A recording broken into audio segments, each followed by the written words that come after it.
You know the feeling. A thought arrives, and before you can see it clearly, you're already inside it. Maybe it's a conversation that didn't go well, or a worry about tomorrow, or something you said years ago that still tightens in your chest. The thought doesn't announce itself. It just takes over. And suddenly, you're not thinking the thought anymore. The thought is thinking you. The mind begins to loop. The same scene, the same argument, the same fear, turning over and over like a stone in a tumbler. Each time it passes, it gathers a little more weight, a little more certainty. The edges get smoother, more familiar. You know this path so well you could walk it in the dark. And you do, again and again. This is not a failure. This is what minds do. They loop, they return. They try to solve what cannot be solved by thinking alone. The Buddha called this proliferation, the mind's tendency to spin one thought into 10 into 100, each one feeding the next. It's like a fire that finds dry wood. It doesn't need your permission, it just burns. But something shifts when you begin to notice the loop while it's happening, not later when you're reflecting on it, not in hindsight, right there in the middle of the turning. This noticing is awareness. And awareness doesn't work the way you might expect. It doesn't fight the thought. It doesn't push it away. It doesn't try to replace it with a better thought. It simply sees. When you see the fire, you're no longer only the wood. You're also the space around the fire, the coolness that remains untouched, the stillness that holds the heat without being burned. Let's come back to the body for a moment. Feel the weight of your body resting. Notice the surface beneath you. Notice the small movements of breath, the rise and fall that continues without effort. The breath doesn't loop. It doesn't argue with itself. It simply moves, in and out. This is where awareness lives, not in the content of thought, but in the noticing itself. When a negative thought loop is running, it feels totalizing. It feels like the only thing happening. But if you pause and bring attention to your hands, you'll notice they're still here. If you listen, you'll hear sounds in the room or outside, continuing regardless of the story in your mind. The loop is loud, but it isn't everything. Awareness shows you this. It shows you the edges. It shows you that the fire is contained. The loop weakens not because you've defeated it, but because you've stopped feeding it. A thought loop survives on a kind of unconscious agreement. The agreement is this: I must solve this now. I must think my way out. I must find the answer, the right response, the perfect understanding. And so you think, and think again, and the fire finds more wood. Awareness withdraws the agreement, not with force, not with a decision, simply by seeing.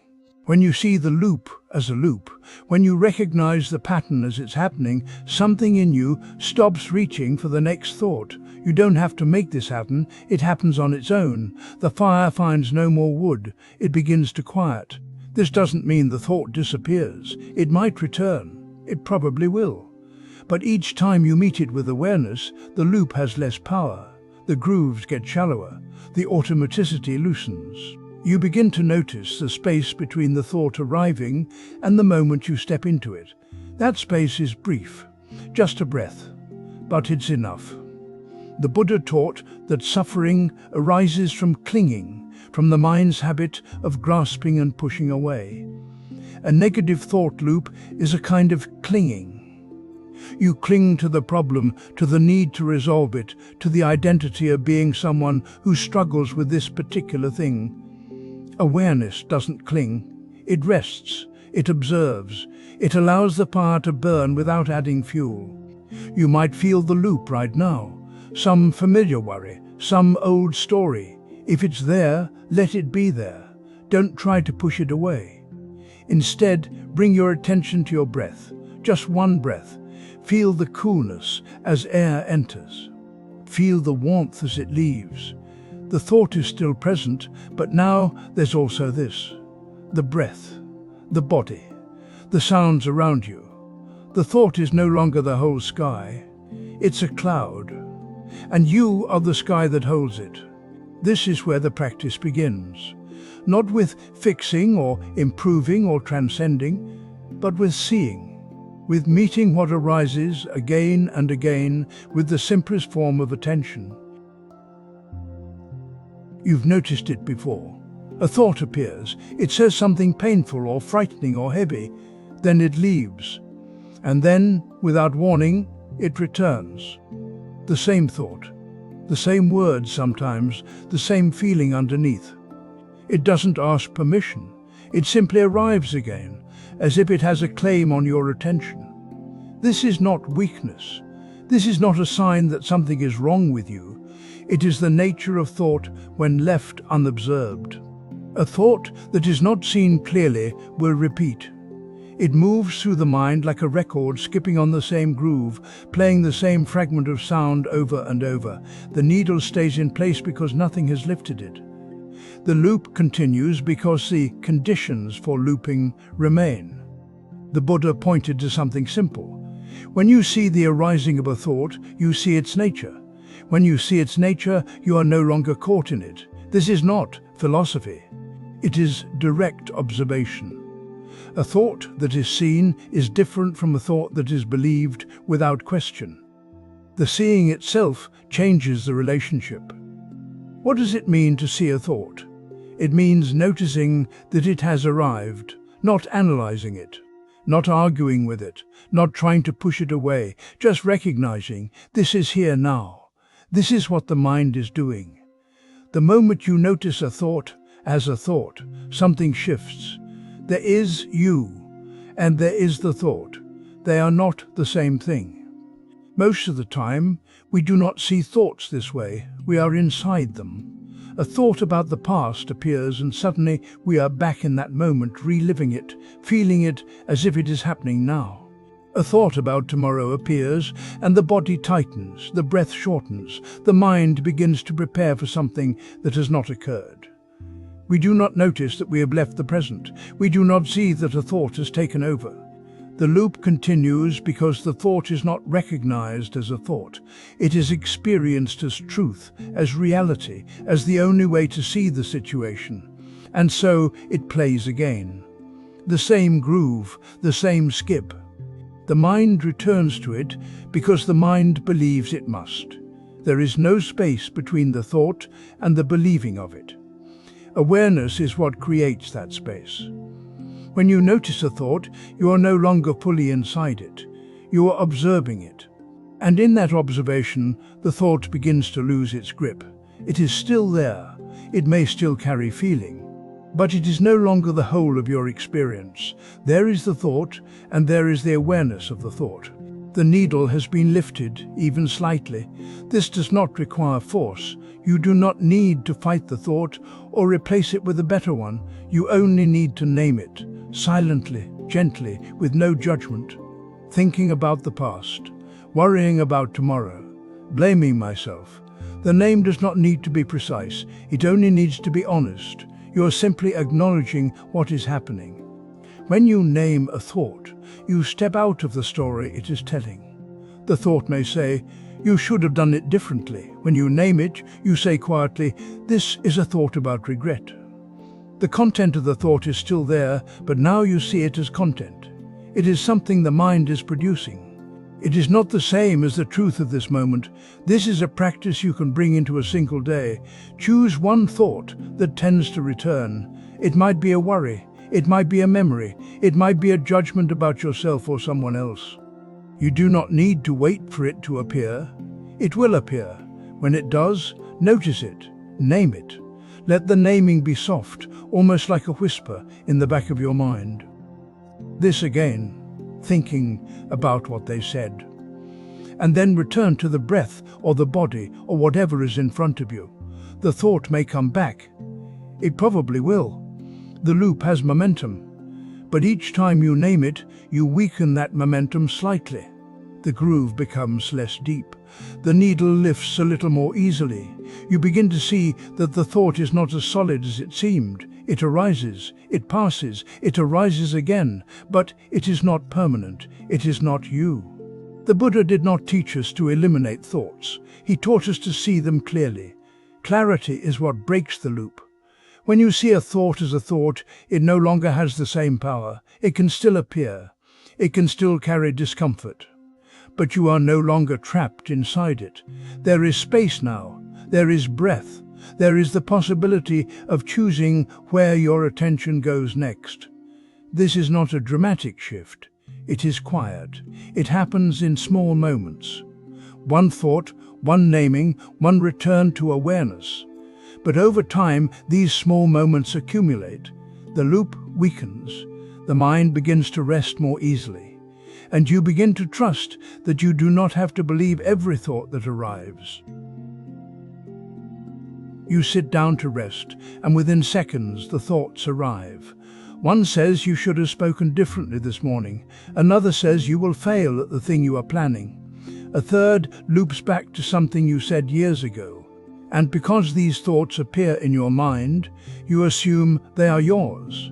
You assume they are you speaking to yourself. So you believe them. You obey them. You follow where they lead. This is the core confusion. Not that thoughts are bad, but that you have mistaken yourself for the one thinking them. You believe you are the author of every sentence that moves through awareness. And so each thought feels like a command, a truth, a direction you must take seriously. But the mind is not the thinker. The mind is the place where thinking appears. This is not a clever idea. It is something you can observe directly. Right now, if you pause, a thought will come. You did not summon it. You did not compose it word by word. It simply arose, the way a sound arises when a car passes outside. You did not build the thought. You are the one noticing it. The sky does not become the cloud that moves through it. The sky remains open, unchanged, while the cloud drifts and dissolves. In the same way, awareness remains while thoughts come and go. You are not the cloud.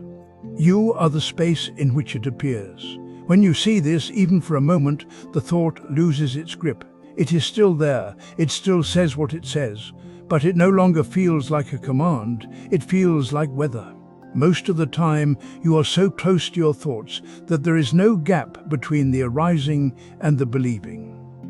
A thought says you are not enough, and immediately you feel the contraction in your chest. A thought says someone is judging you, and immediately you brace. The thought and the reaction happen so quickly that they seem like one thing, but they are not one thing. There is the thought, and there is the awareness that knows the thought is happening. This gap is where freedom lives. You do not need to fight the thought. You do not need to replace it with a better one. You only need to see it as a thought, not as truth, not as you, just as something passing through. Sit for 3 minutes. Let your body settle. Let your breath move without effort. Then watch your thoughts the way you would watch cars passing on a distant road. You are not in the cars. You are not driving them. You are standing still, and they are moving through the landscape. One comes, you see it, it goes. Another comes, you see it, it goes. Some thoughts will be quiet, barely noticeable. Others will be loud, insistent, pulling for your attention. It does not matter. You are not deciding which ones are allowed. You are simply watching. A thought about the past. A thought about what you need to do later. A thought that says, you are doing this wrong. Let them come. Let them pass. You are the sky and they are clouds. At first, you will forget. You will get pulled into a thought and realize a minute later that you were gone. This is not failure. This is the practice. You notice you are lost. You return to watching. The noticing itself is awareness. The returning itself is freedom. What begins to happen over time is that thoughts lose their urgency. They still appear, but they do not land the same way. A negative thought arises, and instead of becoming it, you see it. You watch it move through.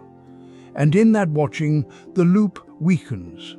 This is not because you have become strong or disciplined. It is because you have stopped feeding the confusion. You have stopped believing that the cloud is the sky. The thought says you will fail. You see the thought. You do not argue with it. You do not try to convince yourself otherwise. You simply notice. This is a thought about failure. It is here. It is moving. You return to the breath. The thought may come again. You see it again. Each time you see it without becoming it, the loop loses energy. This is why awareness weakens negative thought loops. Not because awareness destroys thoughts, but because awareness reveals what they are. They are not commands. They are not truths. They are events in the mind, no different from sounds in the room or sensations in the body. And when you see them this way, you are no longer trapped by them. You do not need to wait until the thoughts are gone. You do not need to become someone who thinks differently. You only need to notice that thinking is happening and that you are the one noticing. That gap, that small space of seeing, is enough. The sky does not resist the clouds. It does not push them away. It simply remains open and still while they pass. You can do the same. There is a thought you know well. It arrives with weight and certainty. It says something about who you are, or what you lack, or what will surely go wrong. And each time it comes, you meet it the same way. You push back. You argue. You try to prove it false, or talk yourself out of it. You tell yourself you should not be thinking this way. And yet it returns, often within minutes, sometimes stronger than before. This is not because the thought is true. It is because resistance feeds the very thing it tries to eliminate. Imagine stepping into quicksand. Your first instinct is to pull your leg free. You push down with your other foot to gain leverage. But the ground beneath you is not solid. The more you thrash, the more you sink. Your effort does not save you. It accelerates the danger. The struggle itself becomes the problem. Negative thought loops work in much of the same way. A thought arises. It feels threatening. You react by pushing it away, analyzing it, or trying to replace it with something better. This reaction signals to your mind that the thought is dangerous, that it must be dealt with immediately, that it carries real weight. And so the mind, doing what it does, brings the thought back. It believes it is protecting you. The loop tightens. There is a teaching from the Zen tradition that speaks to this directly. What you fight, you feed. What you allow, you see clearly. It is not about agreeing with the thought. It is not about passivity or surrender. It is about seeing that the fight itself is part of the pattern. The aversion you feel toward the thought is not separate from the thought. It is woven into it. When you resist, you are not standing outside the loop. You are inside it, adding fuel. You might notice this in small moments. A worry about something you said earlier in the day, you tell yourself to stop thinking about it. But the command to stop becomes another layer of tension. Now you are worried about the worry. You are resisting the resistance. The quicksand deepens. Each effort to escape pulls you further in. Awareness offers a different path. Not because it solves the thought or makes it disappear, but because it interrupts the pattern of reaction.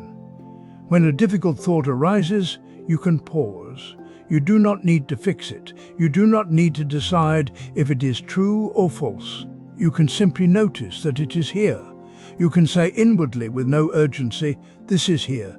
I do not need to fix it right now." This is not a technique to make the thought go away. It is a way of relating to it that does not add struggle.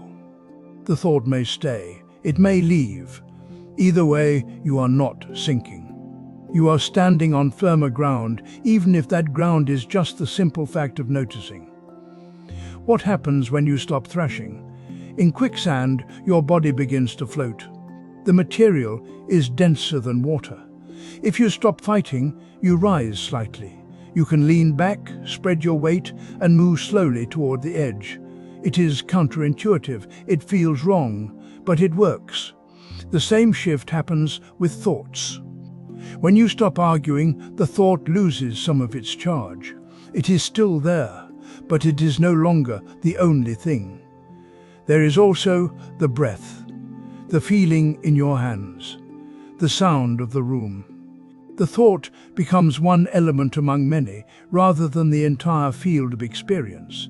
This does not mean the thought was harmless. Some thoughts carry real pain, but the pain of the thought and the pain of resisting the thought are two different things. When you stop resisting, you are left with what is actually here, rather than what you are adding to it. You might try this the next time a familiar loop begins. A thought arrives. You feel the pull to argue with it or push it down. Instead, you pause. You name it quietly. This is here. You do not need to like it. You do not need to explore why it came or what it means. You are simply acknowledging its presence without stepping into the fight. The loop weakens not because you defeated the thought, but because you stopped feeding the pattern. Resistance is the fuel. Awareness is the stillness that lets the fire burn out on its own. You begin to see that the thought itself was never the whole problem. The problem was the war you waged against it. And when the war stops, even briefly, something shifts. The thought may return, but you are no longer sinking. You are learning to stay still in the presence of what is difficult. And that stillness, quiet and unforced, is where the loop begins to loosen. You notice the thought again, the same one, or one just like it. It arrives with weight, and before you realize what's happening, you're inside it, turning it over, trying to solve it. You tell yourself that if you think clearly enough, carefully enough, you'll find the way out. But the thought doesn't loosen, it tightens. And somewhere beneath the thinking, your chest has gone rigid. This is where the loop lives. Not in the content of the thought, but in what happens when the thought arrives. The body responds first. The shoulders lift slightly, the breath shortens, the throat narrows. And then the mind, feeling this tension, assumes the thought must be important, must be dangerous, must be solved right now. So it grips harder. The thinking becomes more urgent. The body tightens further, and you're caught. A knot in a rope cannot be untied by thinking about it. You can study the knot, name it, understand how it formed. But until you touch it, until your fingers meet the actual texture of the rope, the knot remains. Negative thought loops work the same way. They feel like mental problems, so you try mental solutions. But the tension is not in your head. It's in your chest. It's in your shoulders. It's in the shallow breath you've been breathing for the last 10 minutes without noticing. The Buddha observed this carefully. He saw that before the mind knows suffering, the body tightens. The sequence is not thought, then feeling. It's sensation, then thought, then more sensation, then more thought. The body and mind are not separate. They are one process, moving together. And because the body moves first, the body is where the loop can be interrupted. This is not a theory. You can feel it right now. Notice where your attention is. If you're thinking about a worry, a regret, a fear, notice also what's happening in your torso. Is your chest open or closed? Are your shoulders high or low? Is your breath full or shallow? The thinking feels loud, but the body is already speaking. When you return to the body, something shifts, not because you solved the thought, but because you stepped out of the loop. The loop requires you to stay in your head, analyzing, defending, predicting. The moment you feel your chest, you're no longer only thinking, you're sensing. And sensing is direct. It doesn't argue, it doesn't spiral, it simply meets what's here. Place one hand on your chest now, not to fix anything, not to calm yourself, just to feel. Let your palm rest there, warm and still. Now take one full breath. Don't deepen it, don't control it. Just feel it move under your hand, the rise, the fall, the small pause between. Take a second breath. Notice the temperature of the air. Notice the slight expansion in your ribs. Notice if your hand moves or stays still. Take a third breath. This time, notice if the tightness is still the same, or if something is softened, even slightly. You're not trying to make it soften, you're just noticing. This is the practice. 3 breaths, 1 hand, no agenda. It sounds too simple to matter, but simplicity is the point. The mind wants complexity because complexity keeps the loop alive. The body wants contact, it wants to be felt. And when you feel it, the mind has less to grip. The knot begins to loosen, not because you've thought your way through it, but because you've touched it. You brought your attention to the place where the tension actually lives. And attention, when it's steady and kind, is enough. It doesn't need to do anything else. It doesn't need to understand why the knot formed or how to prevent the next one. It just needs to be here, with this breath, with this chest, with this moment. You might notice that the thought is still there. That's fine. Thoughts don't vanish just because you felt your breath. But the relationship changes. The thought is no longer the only thing. It's one thing among other things. Your chest is here, your hand is here. The air moving in and out is here. The thought is smaller now, less urgent, because you're no longer feeding it with your full attention. This is why awareness weakens the loop. Not because awareness fights the thought, but because awareness includes more than the thought. It includes the body. And the body, when it's felt, when it's met with gentleness, begins to release what it's been holding. You don't have to believe this. You can just try it. 1 hand, 3 breaths. And notice what happens when you stop trying to think your way out and simply feel your way in. You have probably never noticed the gap between one thought and the next. Most of us experience thinking as a continuous stream. One thought flows into another, and then another, and the mind feels crowded, even relentless. Especially when the thoughts are difficult ones. A worry about money becomes a memory of failure, becomes a prediction of future embarrassment, and it all seems to happen at once, without seam or break. But it is not continuous. There are pauses, tiny ones, so brief you might never catch them unless you begin to look. In Zen, there is a teaching that points directly to this. In the space between 2 thoughts, there is no problem. Not because the problem has been solved, but because in that gap there is no thought to carry it. The worry is not there. The story is not there. For that instant, the mind is simply open. It is like the silence between 2 notes in a song. If you play note after note without any rest, without any pause, the result is not music. It is noise. The silence is what gives the notes their shape.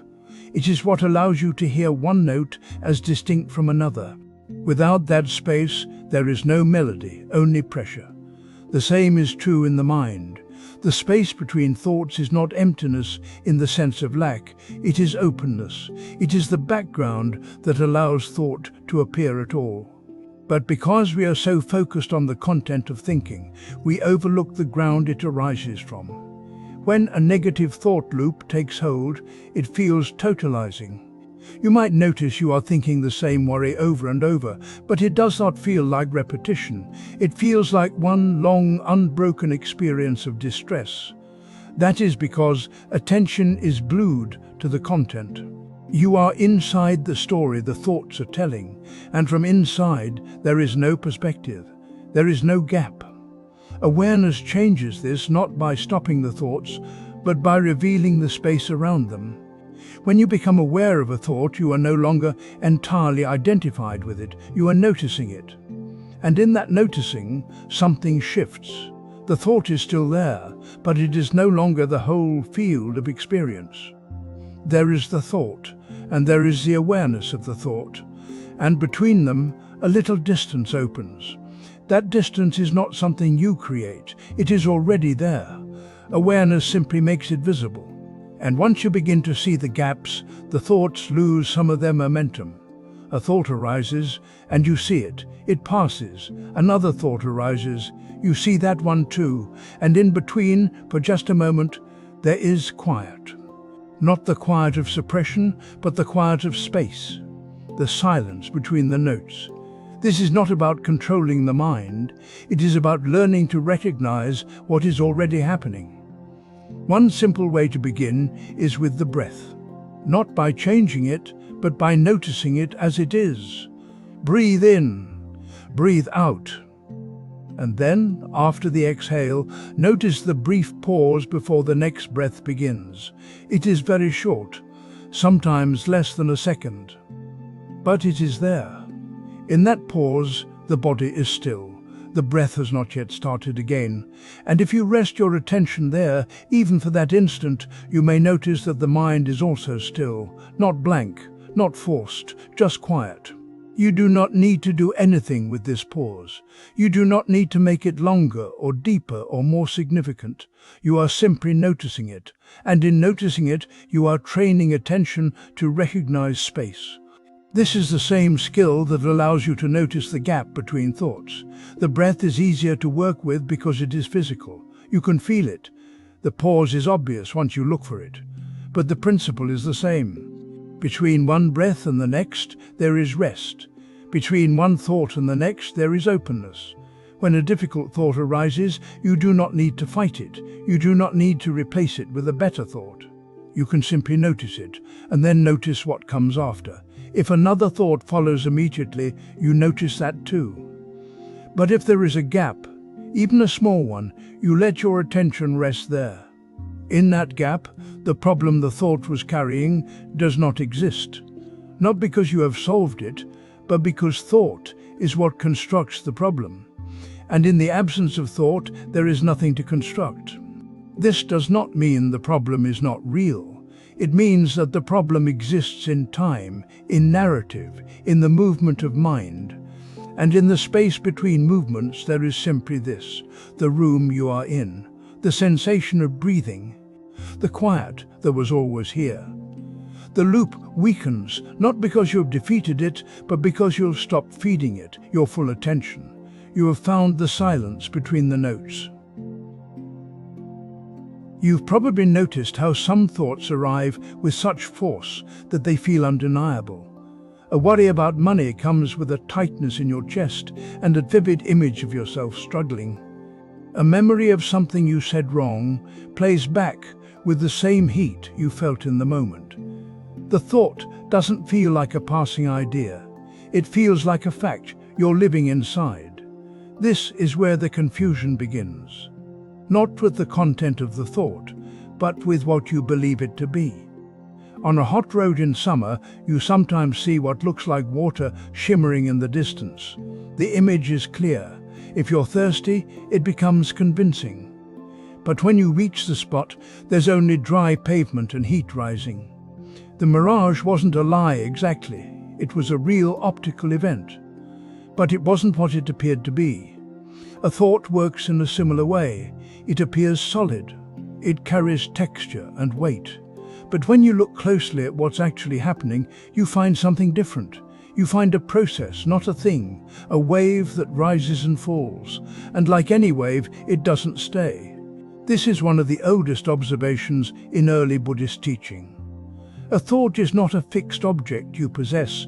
It's a momentary arising, shaped by conditions, that moves through awareness and dissolves.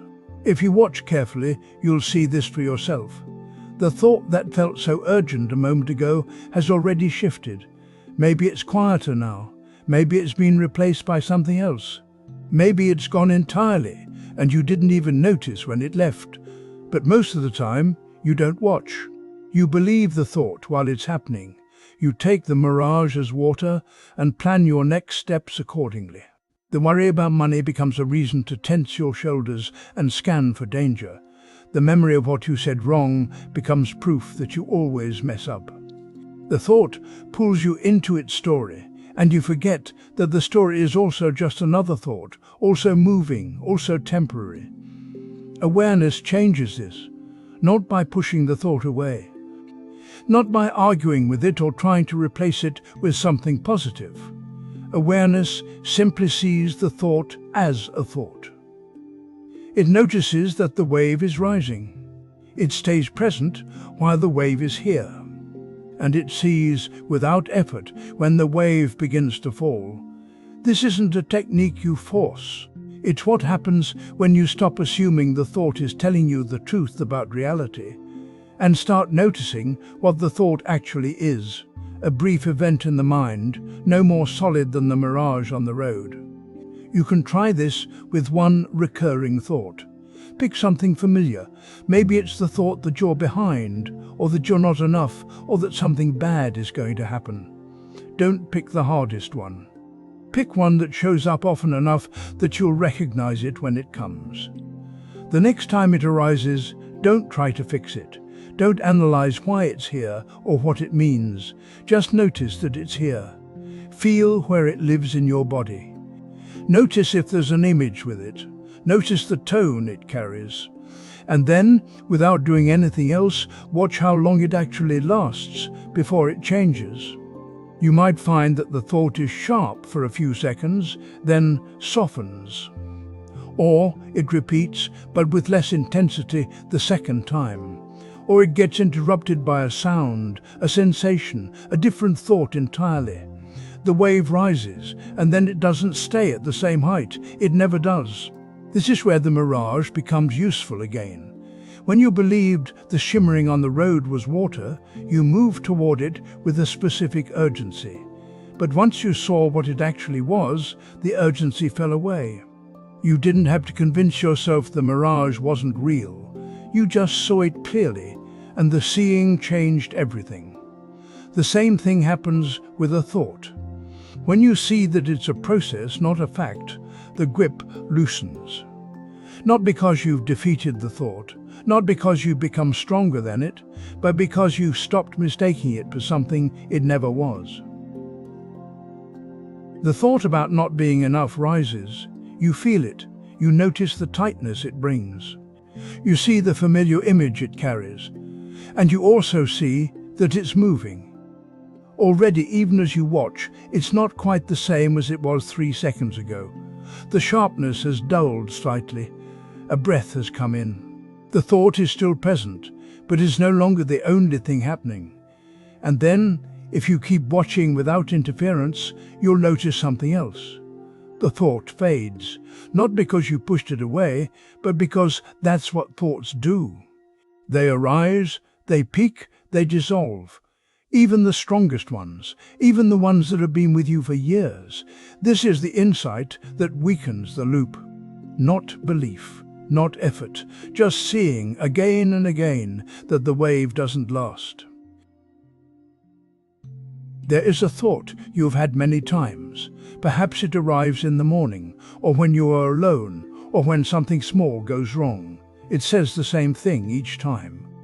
The words may vary slightly, but the shape is familiar. You know this thought the way you know an old song. And because you have heard it so many times, it no longer sounds like a thought. It sounds like the truth. This is how repetition works. A path is worn into the forest floor, not because the ground wanted to be a path, but because feet walked there again and again. After enough time, the path looks intentional. It looks like it was always meant to be there. But it is only dirt that has been pressed down by walking. Your thoughts work the same way. When a thought appears once, it is light. It passes through awareness like a bird through open sky. But when the same thought returns tomorrow, and the day after, and the week after that, it begins to feel heavier. It begins to feel real, not because it is true, but because it is familiar. The mind does not easily distinguish between familiarity and truth. What repeats begins to feel solid. What feels solid begins to feel permanent. And what feels permanent becomes invisible. You stop noticing that it is a thought at all.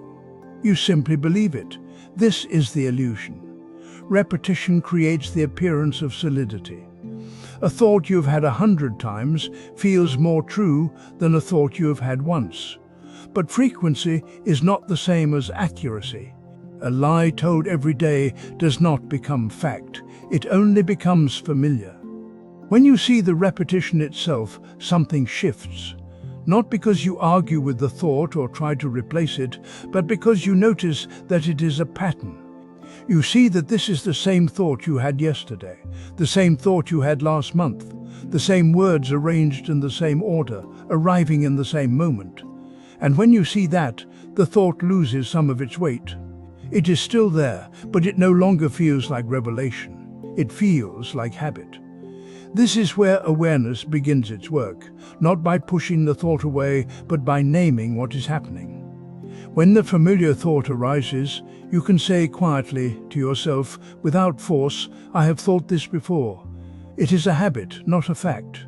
You do not need to say this out loud. You do not need to believe it fully. You only need to notice that it is true. You have thought this before, many times, and each time you thought it, it felt urgent and new. But it was not new. It was repetition, wearing the path deeper. The practice is simple. When the thought comes, you meet it with recognition instead of belief. You do not fight it. You do not analyze whether it is true or false. You simply notice, this is the thought again, the one that always says, "I am not enough."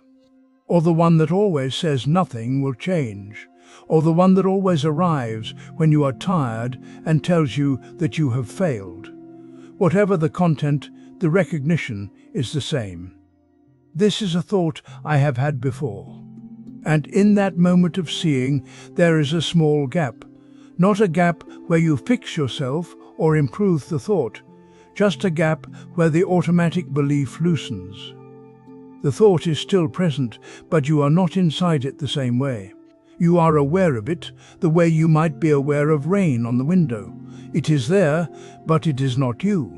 The path in the forest looks permanent because no one has stopped walking on it. But if the walking stops, grass begins to grow back. Leaves cover the dirt. The path does not disappear all at once, but it softens. It becomes less clear. Eventually, it is hard to tell where it was. The same is true for a thought you stop believing automatically. When you meet it with awareness instead of agreement, it does not vanish, but it loses its authority. It becomes one voice among many, instead of the only voice. And over time, as you continue to notice that it is repetition and not truth, the path begins to fade. You do not need to force this. You do not need to be perfect at catching every thought. You only need to see it once. And then again, and then again. Each time you recognize the habit, the illusion weakens, not because you have defeated the thought, but because you have stopped feeding it belief. This is the difference between a habitual thought and a present truth. A habitual thought arrives with the past attached. It carries the weight of all the times you believed it before. A present truth is lighter. It arises from what is actually here now, without the need to repeat itself. When you can feel that difference, even once, you have found the edge of freedom. There is a thought you return to. It may be about something you said years ago, or something you fear will happen, or a story about why things turned wrong. The thought is not pleasant. It tightens your chest. It narrows your vision. And still, you reach for it again and again. You might wonder why you do this. The answer is not complicated. Holding the thought feels like doing something. Letting it go feels like doing nothing. And doing nothing, to the mind that craves control, feels dangerous. The Buddha once said that clinging to a thought is like holding a hot coal. You may drop it gently, or it will burn until you must. The teaching is not about willpower. It is about noticing what happens when you hold on. Right now, make a fist with one hand. Tighten it as much as you can. Squeeze hard. Feel the tension move up your forearm, into your wrist, through your fingers. Hold it for 5 seconds. Notice the effort it takes. Notice what happens in your breath. Notice if your jaw tightens too. Now open your hand slowly. Let the fingers unfold. Feel the release move through the muscles. Notice the air touching your palm. Notice the difference. This is what happens with thought. You clench around it. You believe that holding tightly keeps you safe, keeps you prepared, keeps you from forgetting something important. But the tightness itself is the problem. A fist clenched around sand. The tighter you squeeze, the more slips through your fingers. You think you are holding the thought. In truth, the thought is holding you. The loop begins with craving. Not craving in the sense of wanting dessert or a vacation. Craving in the deeper sense, the mind's refusal to let experience be as it is. You crave certainty, so you replay the argument to find where you were right. You crave safety, so you imagine every bad outcome to prepare for it. You crave solidity, so you build an identity from your worst moments and return to them like evidence. Each time you return, the loop deepens. The thought becomes familiar. Familiarity feels like truth, and so you hold tighter.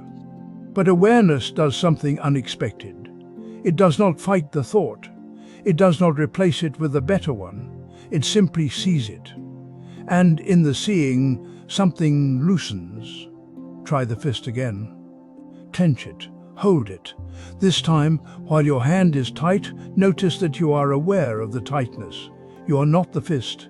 You are the one noticing the fist. Now open your hand and feel the release again. The awareness does not go away when the fist opens. It remains. This is what happens when you bring awareness to a thought loop. The thought may still appear. The old story may still begin.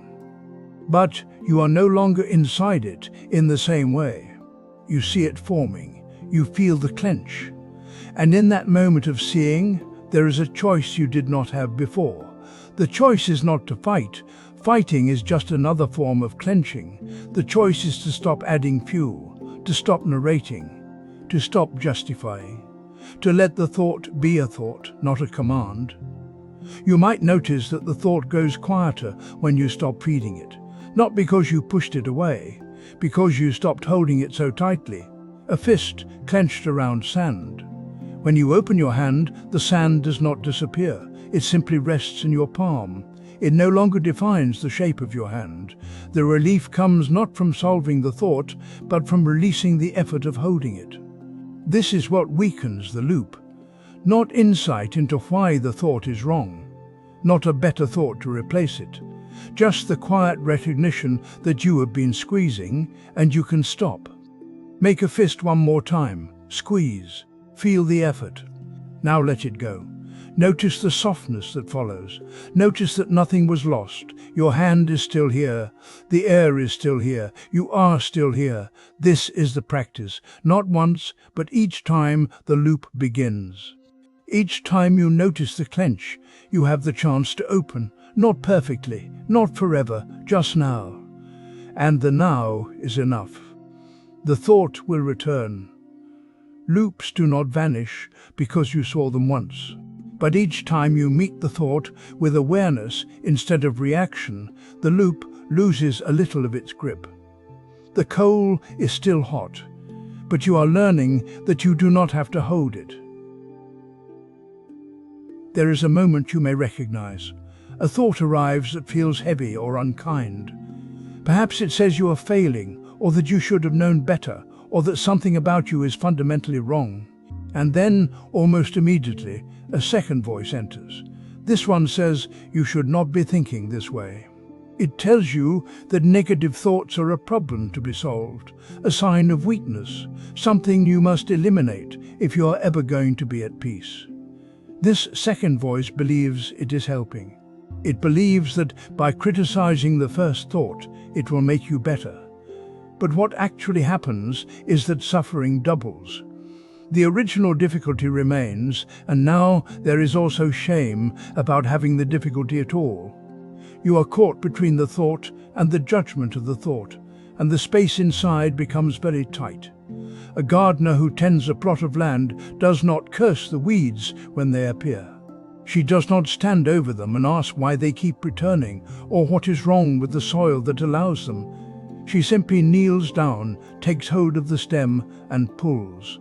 There is no anger in this. The weeds are part of the garden's nature. They will come again, and she will pull them again. This is the work, and it does not require her to be at war with the ground. When you meet a negative thought with awareness, you are doing something similar. You are not agreeing with the thought.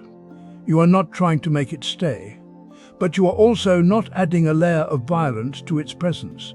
You are simply seeing it as a thought, something that has arisen in the mind, the way a weed arises in soil. And in that seeing, without the second layer of judgment, the thought begins to lose its grip. The teaching from the Mahayana tradition suggests that you meet your mind with the same gentleness you would offer a frightened child.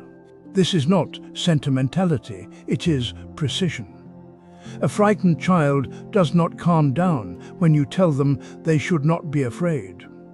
They calm down when someone sits beside them and acknowledges that fear is present, that it is hard, and that they are not alone in it. Your mind is no different. When it is caught in a loop of harsh thinking, scolding it only tightens the loop. But meeting it with gentleness creates a different possibility. This is where the practice becomes concrete.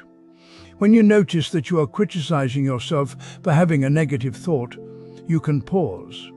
You can place your hand on your heart, feeling the warmth and pressure of your own touch. And you can say quietly, either aloud or silently, "This is difficult, I am here." These words are not meant to fix anything. They are meant to acknowledge what is true. It is difficult, and you are here, present with it, not abandoning yourself in the middle of the struggle. The hand on the heart is important. It is a physical gesture that interrupts the cycle of mental commentary. It brings you back into the body where awareness lives. And it offers a kindness that the mind, in its tightness, often forgets to give. You may notice that when you do this, the thought does not immediately vanish. That is not the point. The gardener does not expect the weeds to apologize and leave on their own. She knows that her work is simply to tend the garden without adding her own suffering to the task.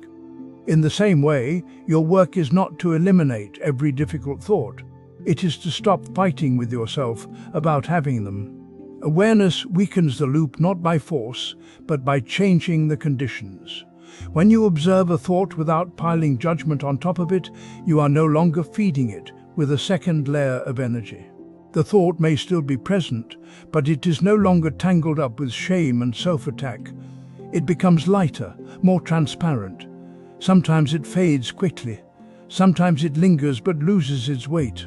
Either way, you have stopped multiplying the pain. This is not about becoming someone who never has negative thoughts. It is about becoming someone who does not go to war with their own mind. The thoughts will come. They are part of the mind's nature, shaped by old patterns, by fatigue, by the way perception works. But you do not have to treat their arrival as evidence of failure. You can meet them the way the gardener meets the weeds, with steady hands, without anger, knowing that this is simply part of the work. When you place your hand on your heart and say, "This is difficult, I am here," you are practicing a kind of awareness that is also compassion. You are learning that seeing clearly does not mean seeing harshly. It means seeing what is present and staying present with it, without adding more suffering to what is already hard. You have been thinking about yourself for a very long time. The thoughts are not all pleasant. Some loop endlessly, returning to old wounds, old failures, old fears. And yet there is something familiar in them. They have become the voice you know.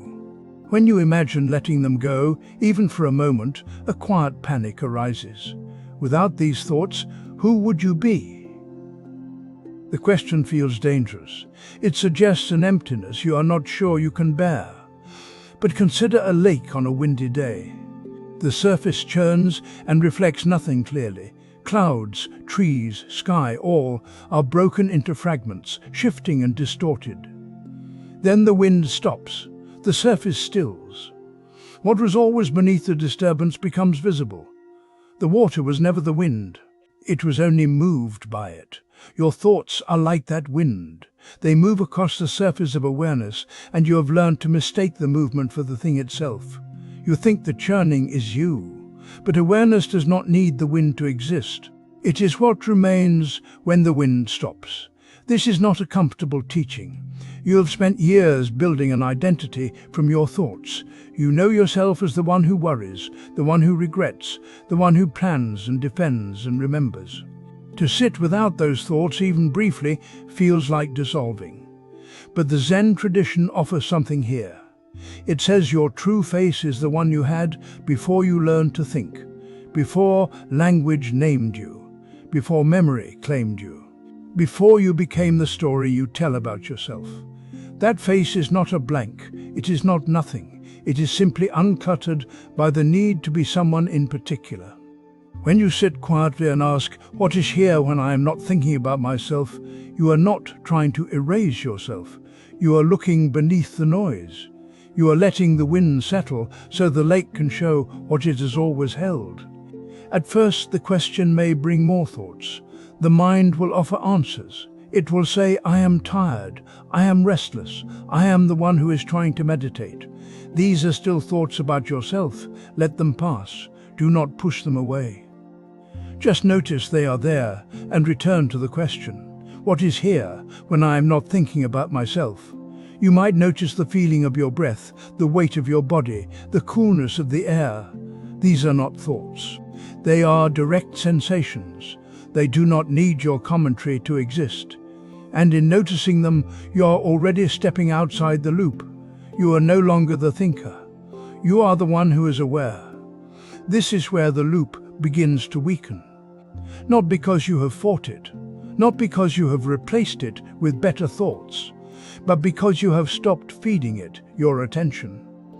A thought loop needs you to believe it is necessary. It needs you to think it is protecting you, or defining you, or keeping you safe. When you turn your attention to what is actually here, breath, body, sound, stillness, the loop loses its grip. The lake does not fight the wind. It simply reflects whatever is present. When the wind stops, the reflection clears. You do not have to make this happen. You only have to stop insisting the wind is who you are. Sit for a few minutes without an agenda. Let the body settle. Let the breath move as it wants to move. And then, gently, ask the question, "What is here when I am not thinking about myself?" Do not look for a grand answer. Do not expect insight to arrive like a revelation. Just notice what is present. A sound in the distance, the sensation of your hands resting, the quiet hum of being alive without needing to explain it.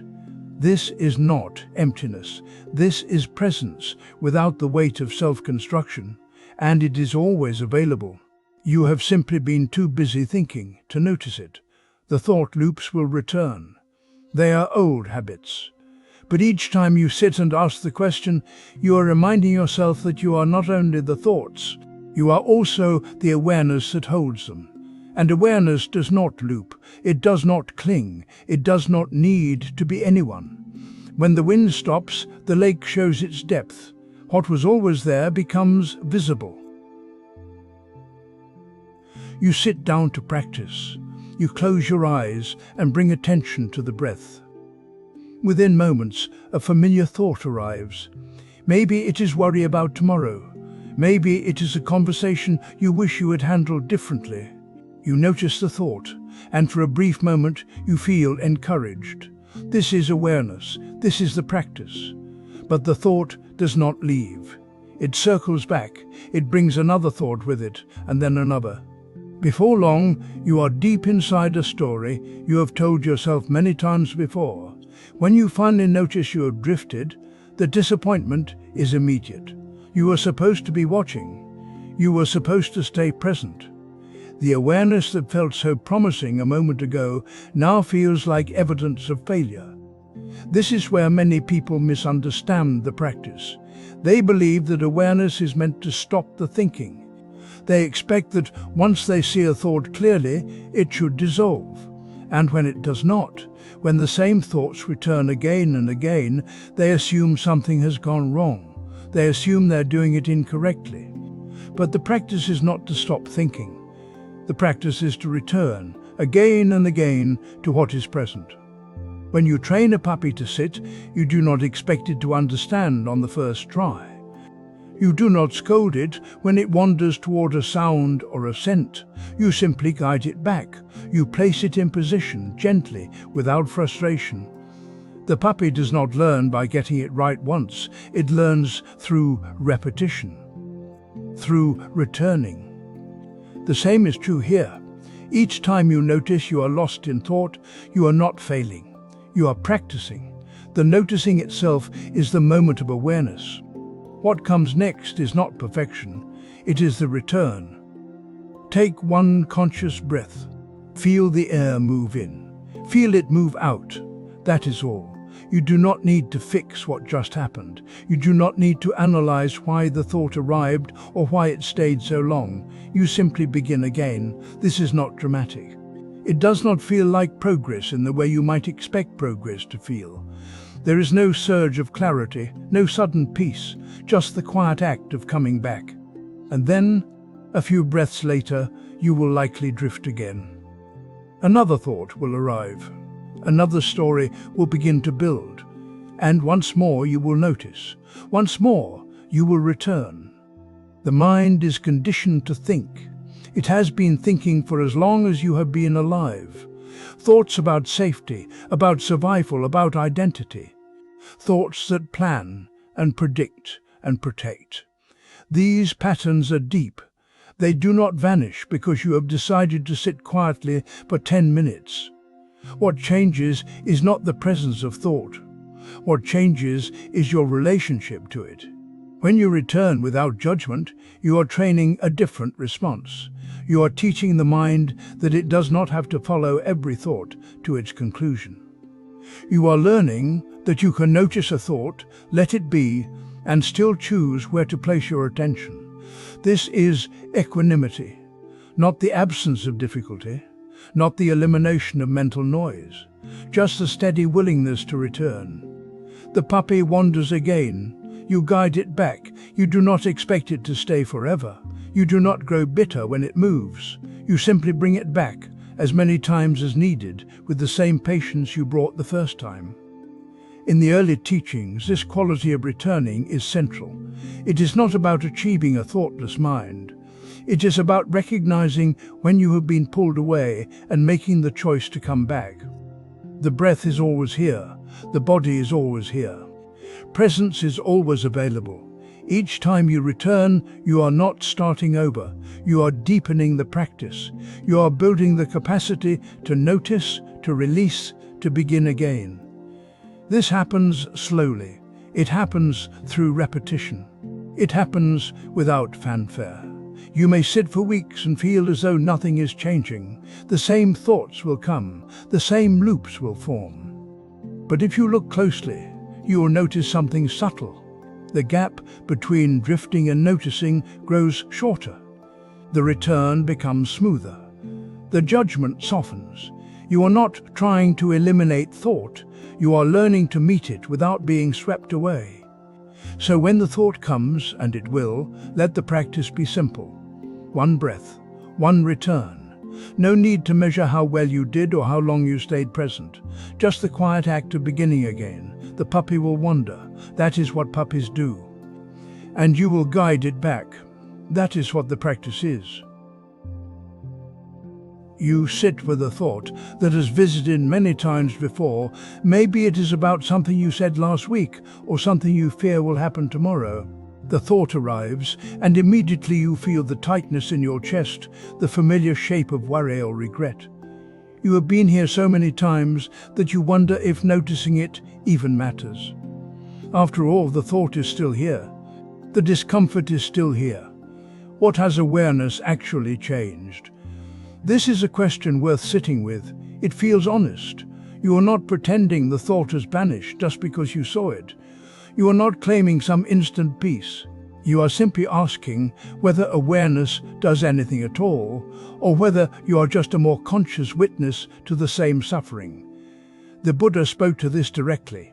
He said that awareness does not destroy the thought. It removes the fuel. Without fuel, the fire dies on its own. Notice what this means. You are not being asked to fight the thought, to argue with it, or to replace it with something better. You are being asked to stop feeding it. And feeding happens in ways you may not have noticed yet. Each time you add a layer of commentary, each time you ask why this thought keeps coming back, each time you imagine what it means about you or your future, you are adding wood to a fire. The original thought may be small, just a flicker, but the commentary turns it into a blaze. A fire burns only as long as you add wood. When you stop feeding it, it becomes ash and then air. This is not a metaphor about effort. It is a description of what happens when you simply stop participating in a particular way. The fire does not need to be put out. It runs out of material. You might notice this first as a small gap. The thought arises, "I should not have said that." And then, if you are watching closely, you see the next movement. Your mind begins to build. It replays the moment. It imagines what the other person thought. It rehearses what you could have said instead.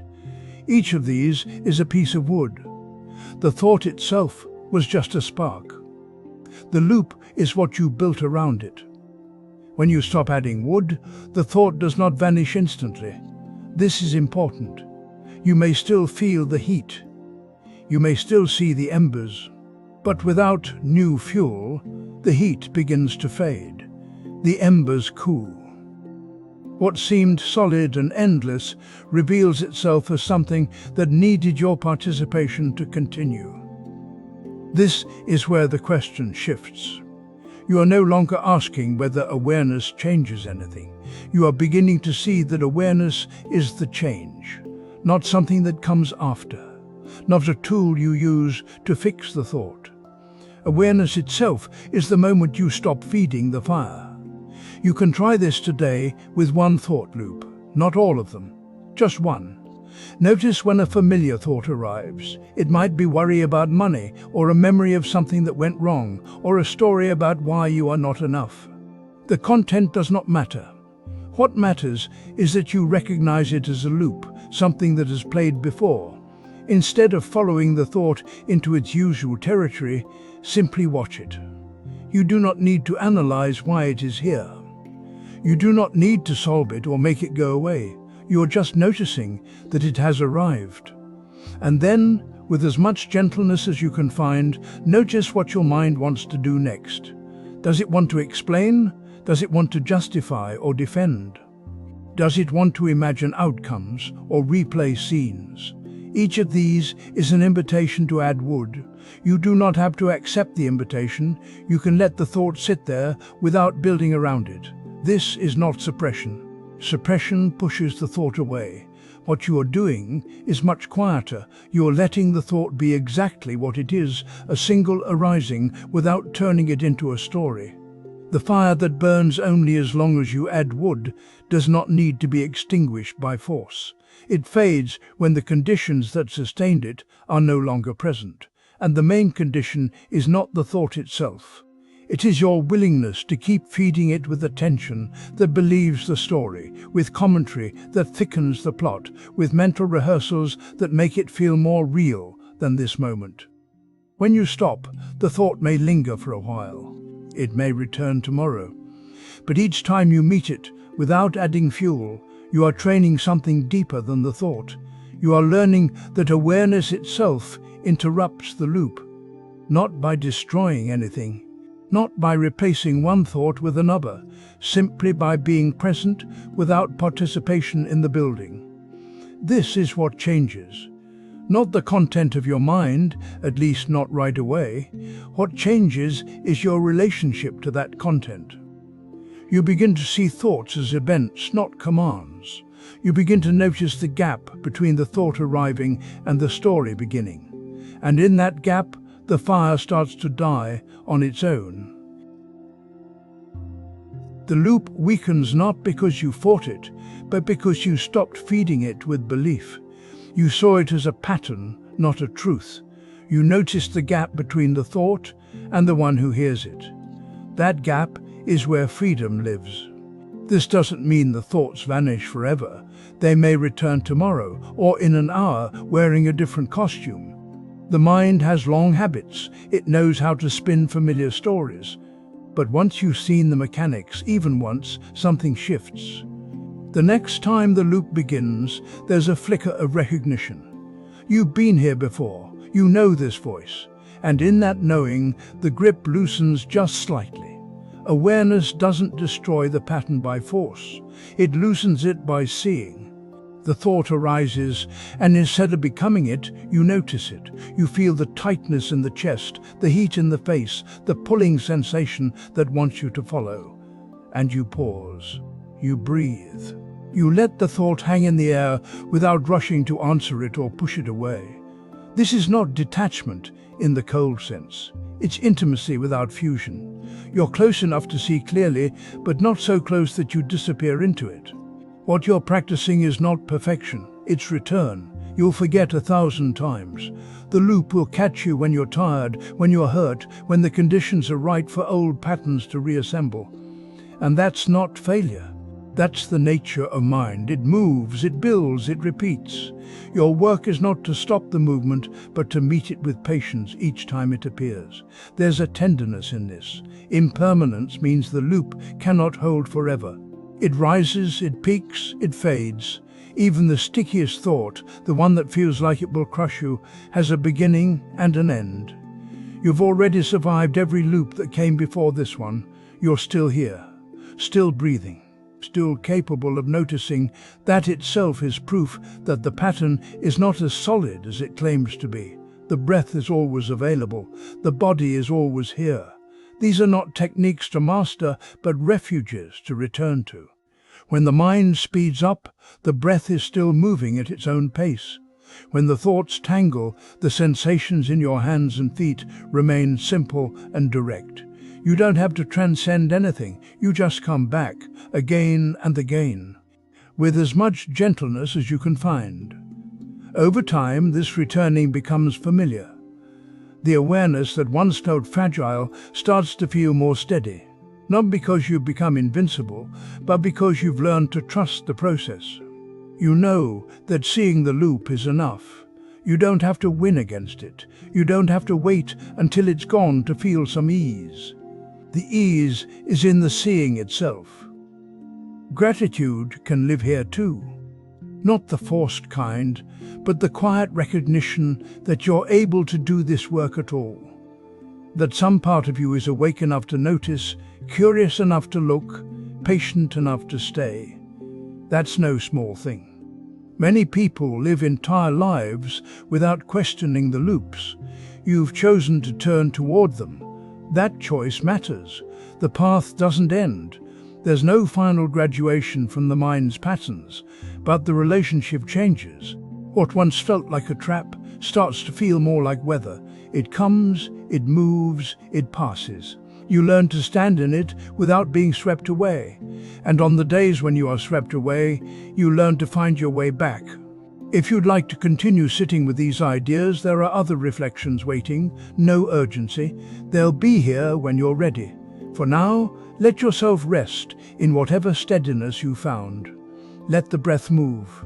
Let the thoughts settle or swirl as they will. You've done enough. You're enough.